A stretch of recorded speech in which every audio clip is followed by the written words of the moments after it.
జూబ్లీహిల్స్ నుండి బీఆర్ఎస్ పార్టీకి టికెట్ మాగంటి సునీత గోపీనాథ్ను వారు మాట్లాడుతూ అధిష్టానం బీఆర్ఎస్ పార్టీ నుండి జూబ్లీహిల్స్ నుండి పోటీ చేయడానికి టికెట్ ఇచ్చినందుకు తెలంగాణ మాజీ సీఎం కేసీఆర్ను కృతజ్ఞతలు తెలిపిన మాగంటి సునీత గోపీనాథ్ ప్రజల్లో వెళ్లి ప్రజల సమస్యలు అడిగి పూర్తి చేస్తామని తెలిపారు.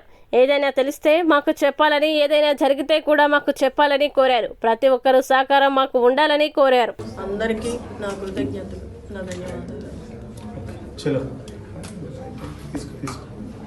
మీరందరూ కూడా మాతో చాలా సహకరించారు. మీ అందరికి కూడా కృతజ్ఞతలు.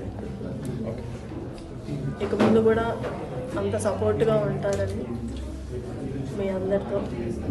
మీరు కూడా నాకు బాగా ఏదైనా తెలియదు ఉన్నా మీరు నాకు చెప్పొచ్చు, ఇట్లా కాదు అలా అని. ఏదైనా జరిగినా కూడా మీ అందరూ సపోర్ట్ ఉండాలని కోరుకుంటున్నాను. ఇన్ని రోజులు మేడం మీడియా ముందుకు రావాలి, కానీ ఇప్పుడు అందుబాటులో ఉంటారా మేడం మీరు అభ్యర్థి? తప్పకుండా ఉంటాను. అంటే అభ్యర్థిగా ప్రకటించారు కదా, ఏమని ఇలా అంటే మేము ఇంత బాధలో ఉండి కూడా ఇంత ముందుకు నడవగలిగామంటే పార్టీ సపోర్ట్ బాగా ఉండబట్టే ఇంతవరకు వచ్చాము. మా కుటుంబానికి అంత అండగా కేటీఆర్ అన్న ఫ్యామిలీ కానీ అందరం, కేటీఆర్ గారు చాలా సపోర్ట్ ఉన్నారు కాబట్టి ఇక్కడ వరకు రాగలిగాము.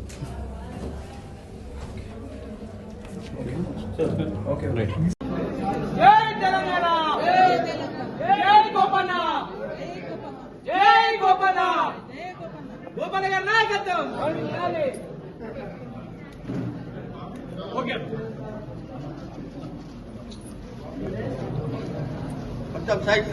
జై గోపన్న. అరే క్రాకర్స్ పెట్టండి బయట. కొంచెం బ్యాక్ పడి